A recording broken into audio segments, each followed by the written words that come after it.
Hello guys, very good morning to all. This is Krishna and welcome back to my channel again. Today we are going to discuss the foundational values for civil services, where the very first topic I am going to begin with is all about integrity, where we are going to see the definitions of integrity, types of integrity, Nolan Committee recommendations about integrity, and second AIC recommendations on integrity, and we are also going to witness with some examples related to integrity. So without taking your much time, let's begin. Integrity को हिंदी में अखंडता बोलते हैं। अगर आपने ऐसा सुना हो कि कहते हैं ना कि एक ईमानदार व्यक्ति को दरवाजे के पीछे भी वो नैतिक व्यवहार करता ही दिखेगा, ठीक है, और वो जो काम करेगा वो सही काम करेगा। इंटीग्रिटी का सिंपल मतलब यहाँ पे ये हो जाता है कि ऐसा बंदा, ऐसा ऐसा व्यक्ति जिसे कोई देख भी नहीं रहा हो, फिर भी वो जो उसकी रिस्पॉन्सिबिलिटीज़ हैं, ऑनेस्टी है, जो भी उसके प्रिंसिपल है, एथिकल प्रिंसिपल है, उस चीज़ को वो अडेयर करके अपने काम को करता रहे। कोई उसे देखे या नहीं देखे, वो अपने प्रिंसिपल पर ही रहने वाला व्यक्ति हो, ठीक है, उस पर ही काम करने वाला व्यक्ति हो, किसी भी प्रकार के इन्फ्लुएंस में वो ना आए, वो अपना जो इंटीग्रल नेचर है उस चीज़ को वहाँ पे अपहोल्ड करे और उसके थ्रू ही अपने एक्शंस को अंजाम दे। तो इस चीज़ को इंटीग्रिटी बोलते हैं। इंटीग्रिटी जो है वो लैटिन वर्ड से लिया गया था, जिसका मतलब होता है होल और कंप्लीट, राइट। तो इंटीग्रिटी कहीं ना कहीं एक इनर सेंस है, क्योंकि आप अपने प्रिंसिपल्स को इनर सेंस से ही अपहोल्ड कर रहे हैं। आपका बाहर का इन्फ्लुएंस किसी के द्वारा ही वो चेंज नहीं हो रहा है, ठीक है। तो ये इंटीग्रिटी हो गया है। Integrity means to be honest and consistent in thought, speech and action even when no one is watching you. This is the most important point, when no one is watching you, still you are doing your work with most honest way, then you will be called as an integral person, a person with a high integrity, right. So integrity का मतलब ये होता है।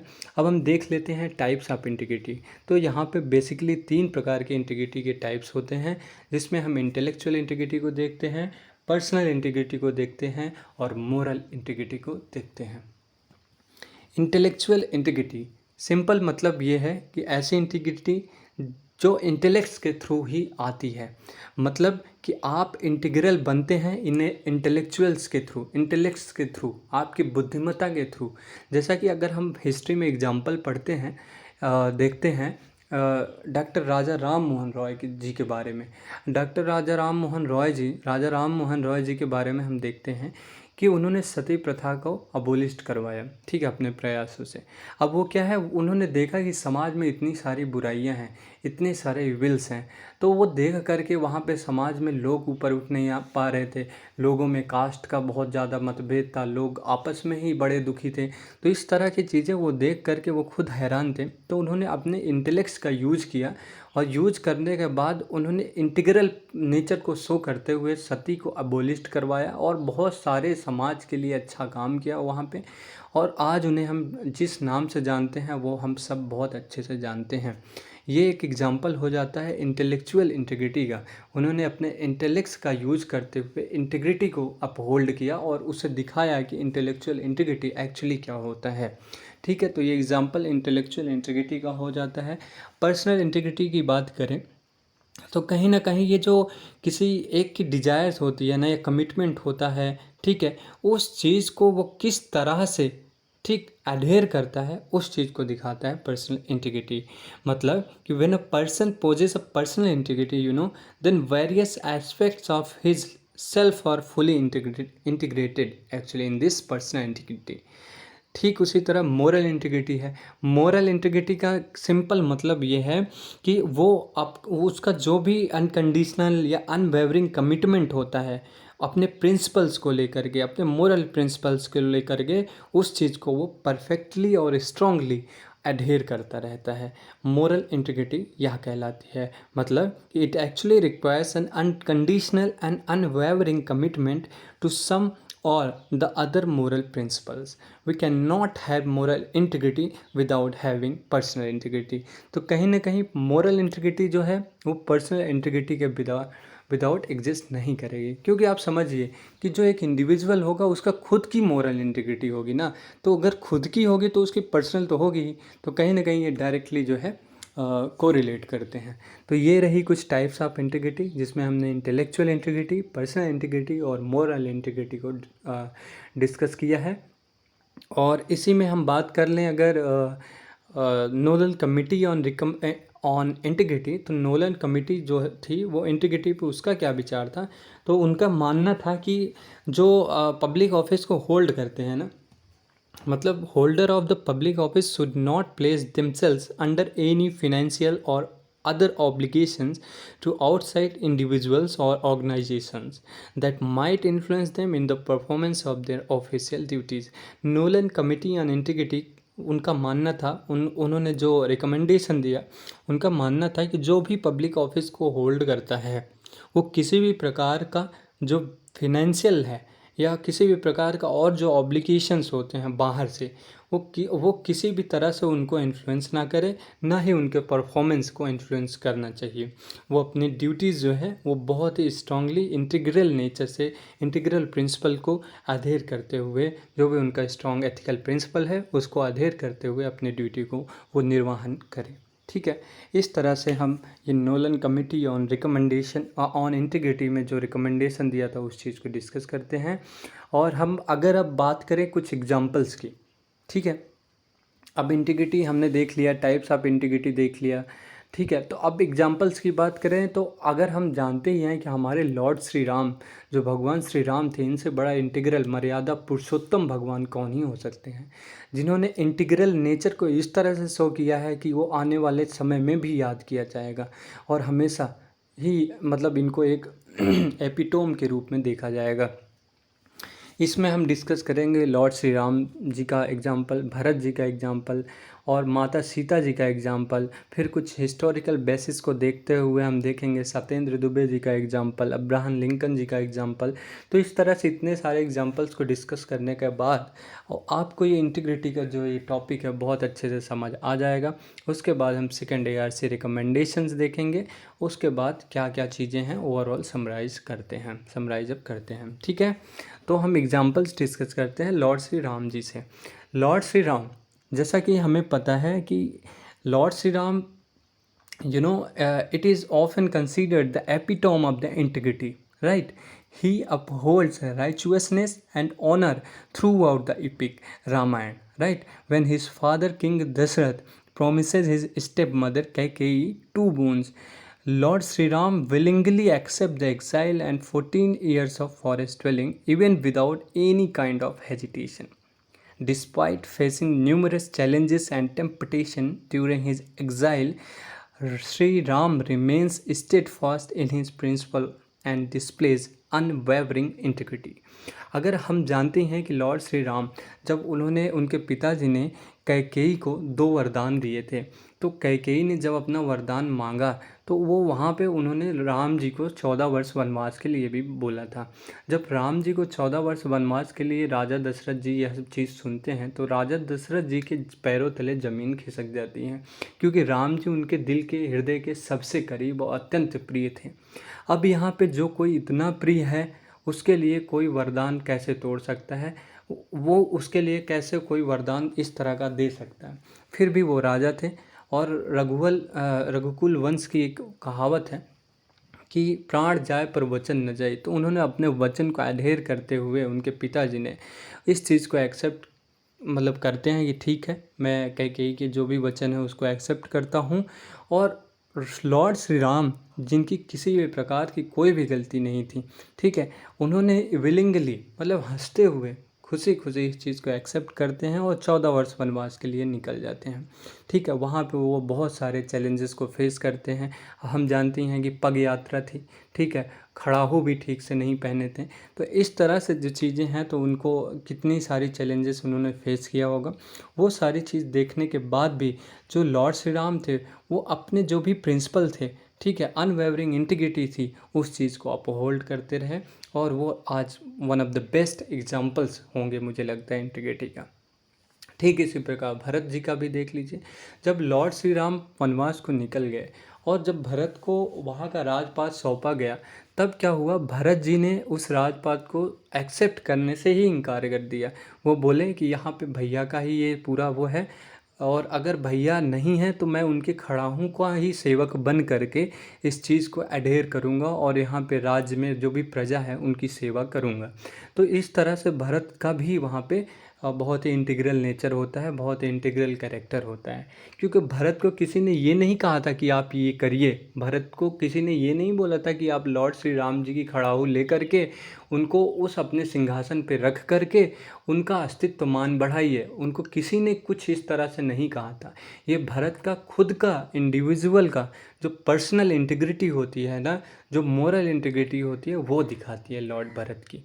ठीक है, तो इस तरह से हम यहाँ पे ये एग्जांपल देख सकते हैं और समझ सकते हैं। अब माँ सीता की बात करें तो जैसा कि हम सब जानते हैं कि जो राक्षस और राक्षसों का राजा जो रावण होता है, वह माता सीता को लंका के लिए अबडक्ट कर लेता है, ले जाता है।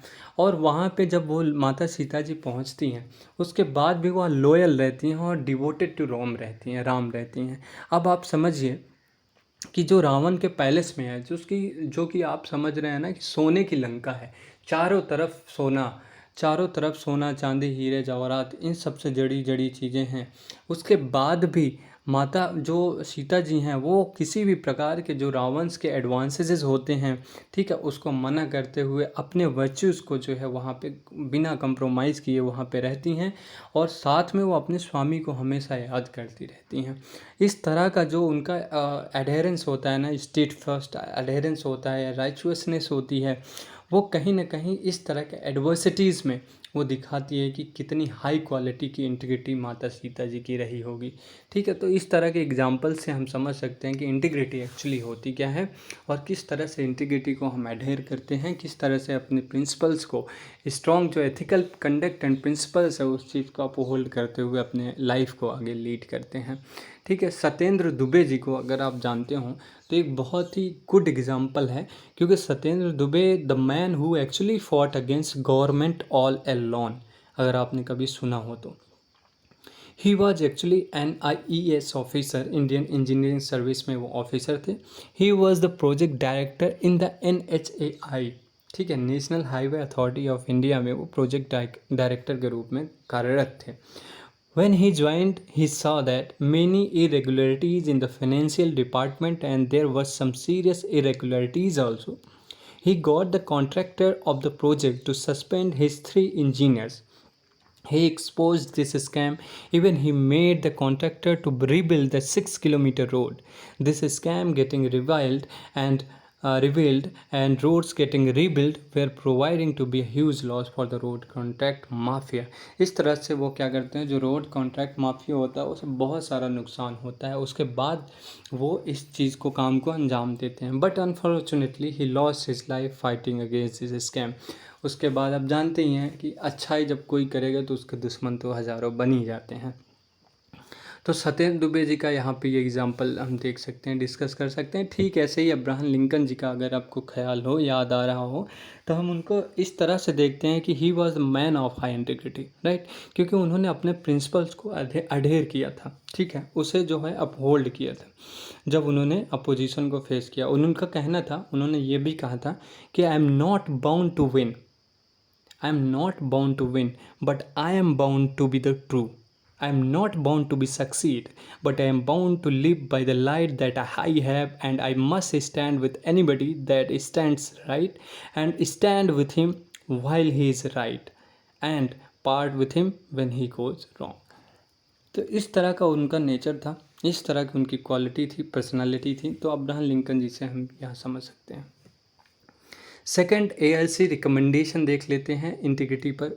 सेकंड ARC रिकमेंडेशन क्या थी, इसमें क्या था कि जो कुछ भी इंटीग्रल जो कुछ भी ऑफिसर्स हैं, सिविल सर्विसेज की बात हो रही है, तो उसमें integrity is much more than financial honesty. Public office should be treated as a trust. A civil servant with integrity must put public services above personal interest, right. एक जो सिविल सर्वेंट्स है उसे पर्सनल इंटरेस्ट से भी ऊपर public services को रखना चाहिए, ठीक है, क्योंकि उस उन्होंने यह भी मेंशन किया कि उसके पास क्या होना चाहिए, क्या नहीं होना चाहिए, किस तरह की क्वालिटीज़ को अडेयर करना चाहिए। तो उन्होंने बोला कि the one who is holding the public services must not misuse official positions by using information acquired in the course of his duties, accept gifts or hospitality which might compromise his judgments, and disclose information without the authority। आप इन सारी चीज़ को uphold नहीं करोगे, ठीक है। क्योंकि आप समझिए, किसी भी प्रकार का आप गिफ्ट या कुछ भी प्रकार की हॉस्पिटलिटी आपको मिलती है स्पेशल, तो आप क्या है, आपका जो ह्यूमन माइंड है वो कहीं ना कहीं उस व्यक्ति के प्रति थोड़ा सा विनम्र हो जाएगा, थोड़ा सा उसके प्रति सोचने लगेगा, उसके लिए कार्य करने को प्रेरित होता रहेगा। जिससे भी गिफ्ट मिलता है या कुछ भी ऐसा मिलता है उसके प्रति आप थोड़ा सा ज़्यादा मतलब नॉर्मल हो जाते हो, ठीक है। तो यहाँ पे आपको ऐसा कुछ नहीं होना है, यहाँ पे आपको अपने प्रिंसिपल्स को अडेयर करना है। ये जो है इंटीग्रिटी का सेकंड ARC रिकमेंडेशन था कि ये ऐसा नहीं करना चाहिए, ठीक है। किसी भी प्रकार की इंफॉर्मेशन बिना अथॉरिटी के डिस्क्लोज नहीं करना चाहिए। ये सारी चीज़ का यहाँ पे उन्होंने सेकेंड ARC में इंटीग्रिटी को लेकर के रिकमेंड किया था। और साथ में उन्होंने यह भी बोला कि एक जो सिविल सर्वेंट्स हैं उसके पास क्या चीज़ होनी चाहिए। He should fulfil his duties and obligation responsibly. वो अपने ड्यूटीज़ और ऑब्लिगेशंस को जिम्मेदारी के साथ उस चीज़ को पूरा करे। Act in a way that is professional and deserve and retain public confidence. वह पब्लिक कॉन्फिडेंस को रिटेन करे और इस तरह से काम करे कि वो प्रोफेशनलिज्म लगे, ठीक है। Make sure public money and resources are used efficiently. आपको वहाँ इसीलिए बैठाया गया है कि जो भी पब्लिक रिसोर्सेज हैं, ठीक है, जो भी मनी है पब्लिक का, वो किस तरह से यूज हो रहा है, उसका यूज एफिशिएंटली हो रहा है कि नहीं हो रहा है। तो आपको उसका यूज जो है बहुत ही एफिशिएंटली करना रहता है, ठीक है। Be transparent and open. आप ट्रांसपेरेंट रहिए, ओपन रहिए, किसी के भी प्रति कोई भी आपके पास आए आप एकदम ट्रांसपेरेंट होकर के बात करिए, ओपननेस को शो करिए, कैरेक्टर को दिखाइए, ठीक है। Comply with law and uphold the administrative justice, ठीक है। आप लॉ जो कुछ भी रूल्स एंड रेगुलेशंस हैं उस चीज़ को अडेयर करते के चलिए, और जो एडमिनिस्ट्रेटिव जस्टिस है उस चीज़ को अपहोल्ड करिए। पर्सनल जस्टिस, ये भी पर्सनल, उसमें किसी भी प्रकार का फिनेंशियल गेंस या किसी भी प्रकार का ऊपर से ग्रेटिफिकेशंस आपको मिलते हैं, कुछ ऐसी प्रकार की आपकी जो इंटरनल कैरेक्टर है उसमें कोई चेंज नहीं आना चाहिए। आप जो है एडमिनिस्ट्रेटिव जस्टिस को अपहोल्ड करते हुए जो भी लॉ है उस चीज़ से कॉम्प्लाई करते हुए अपने कार्य को अंजाम देंगे। तो ये रहा इंटीग्रिटी, और आशा करते हैं कि आपको सारी इंटीग्रिटी से related terms, examples, types of integrity, actually integrity क्या है, रियल लाइफ में कैसी है, क्या है, मतलब क्या है, आपको समझ आया होगा। और इसी के साथ मैं अपने वीडियो को यहाँ पे रोकता हूँ। धन्यवाद।